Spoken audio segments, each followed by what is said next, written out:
Today I'm going to be sharing my recipe on how to make this delicious and fluffy vanilla cake. The quantities will depend on how big a cake you're making, but you'll need self-raising flour, butter, sugar, vanilla extract and eggs. I'll pop the quantities in the description below, as well as how to scale up your recipes for different size cakes.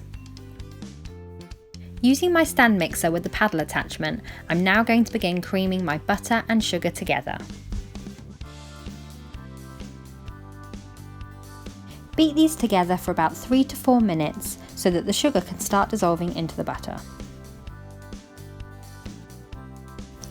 Instead of using a quantity for eggs, I'll weigh them in their shells. Pop your container onto the scales and set to 0. Try and get your eggs as close as possible to the quantity that you're making. I'm making a 200 gram mixture, so I think this is probably as close as I'm going to get. Now crack your eggs into your container. Don't do it straight into your batter, it'll be a lot easier to fish out that shell if you do it in here. A great tip that I picked up along the way is if you do get shell into your eggs, use another piece of shell to get it out. I know it sounds crazy, but please try it. It works. Add your eggs one at a time and allow it to mix in before adding the next one. Don't worry if it starts to look curdled. This is just the oil from the butter trying to mix with the liquid in the egg. It will all come together once you add your flour, I promise. Add your flavourings in before you add your flour. That way you won't overmix your batter and it won't be tough. I add my flour a spoonful at a time whilst I'm still mixing. This helps to mix the flour in without getting clumpy.